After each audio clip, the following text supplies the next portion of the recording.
চব্বিশের লোকসভা ভোট যত এগিয়ে আসছে ততই রাজনৈতিক পারদ চচ্চড়িয়ে বাড়ছে। সদ্য 5 রাজ্যের বিধানসভা ভোট মিটেছে, আর নির্বাচনের পর ভারতে মোদির দাপট কতটা তা অনেকটাই পরিষ্কার। লোকসভা নির্বাচনের আগে 5 রাজ্যের সেমিফাইনালে পদ্ম ফুটতেই দেখা গিয়েছে। হিন্দি বলয়ের এই গেরুয়া ঝড় যে বিজেপিকে বাড়তি অক্সিজেন জুগিয়েছে সে আর বলার অপেক্ষা রাখে না। আর এসবের মাঝেই বড়সড় মন্তব্য করে বসলেন ভোট কৌশলী প্রশান্ত কিশোর। মোদির উত্তরসূরি হবেন আরও কট্টর হিন্দুত্ববাদী। প্রশান্ত কিশোর মোদির উত্তরসূরি কে হতে পারেন তার নাম নিজের মুখেই জানালেন। আসলে 5 রাজ্যের বিধানসভা নির্বাচনের ফলাফল প্রকাশ হতেই রাজনৈতিক মহলের একাংশের দাবি, পরিস্থিতি বলে দিচ্ছে যে 24-এ মোদি ম্যাজিক বজায় থাকবে। যদিও কেউ কেউ বলছেন বিধানসভা নির্বাচন এবং লোকসভা নির্বাচনের সমীকরণ এক নয়, তাই পাশা যে পাল্টাবে না সেটাও নিশ্চিতভাবে বলা যায় না। তবে প্রশান্ত কিশোরের কি মত? কথা প্রসঙ্গে উঠে আসে নরেন্দ্র মোদির উত্তরসূরির কথা। ভোট কৌশলীর কথা মতো এখন কেউ নেই তাই মোদি, তাহলে মোদির পর কে? এর উত্তরও তিনি নিজেই দিয়েছেন। প্রশান্ত কিশোর জানিয়েছেন, বিজেপি এবং আরএসএস এর নেতৃত্বের ট্রেন্ডটা গত 20 বছরে একবার দেখুন। প্রথমে ছিলেন বাজপেয়ী, আডবাণী। বাজপেয়ীর উদারচেতা, আডবাণী কট্টর। পরে এলেন আডবাণী আর মোদি, দুজনেই কট্টর।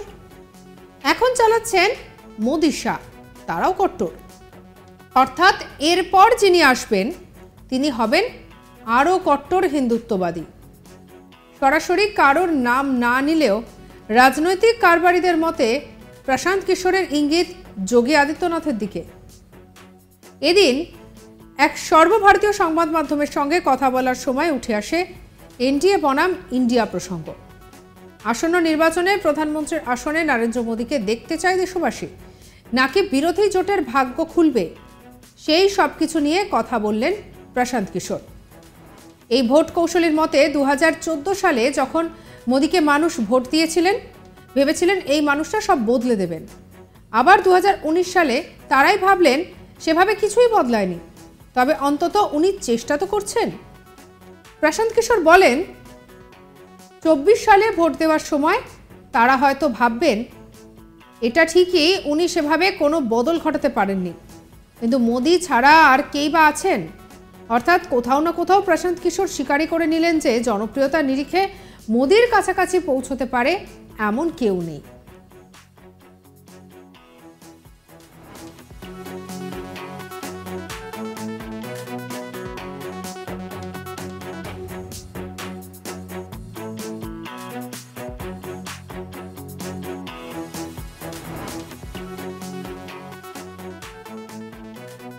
তাহলে বুঝতেই পারছেন 2024-এর লোকসভা ভোটের আগে যে রাজনৈতিক পরিসর কতটা সরগরম হয়েছে তা বলাই যায়।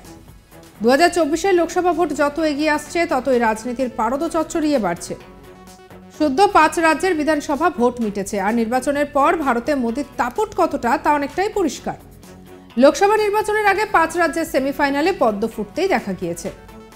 হিন্দি বলয়ের এই গেরুয়া ঝড় যে বিজেপিকে বাড়তি অক্সিজেন জুগিয়েছে সে আর বলার অপেক্ষা রাখে না। আর এসবের মাঝেই বড় সড় মন্তব্য করে বসলেন ভোট কৌশলী প্রশান্ত কিশোর। মোদির উত্তরসূরি হবেন আরও হিন্দুত্ববাদী কট্টর। প্রশান্ত কিশোর মোদির উত্তরসূরি কে হবেন তা নিয়ে যেভাবে তিনি তার বক্তব্য রেখেছেন তা নিয়ে আবার ইতিমধ্যেই প্রশ্ন উঠেছে এবং সরগরম হয়েছে রাজনীতি।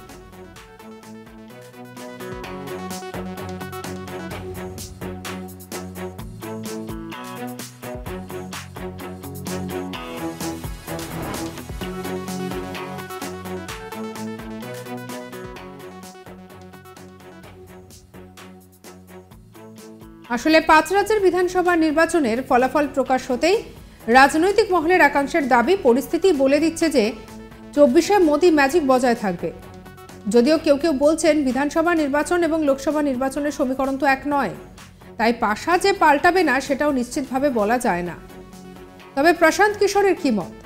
কথা প্রসঙ্গে উঠে আসে নরেন্দ্র মোদির উত্তরসূরির কথা।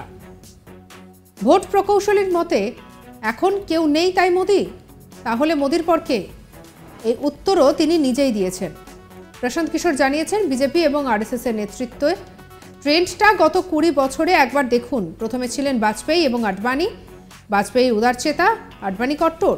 পরে এলেন আডবাণী আর মোদি, দুজনেই কট্টর। এখন চালাচ্ছেন মোদি এবং শাহ, তারাও কট্টর।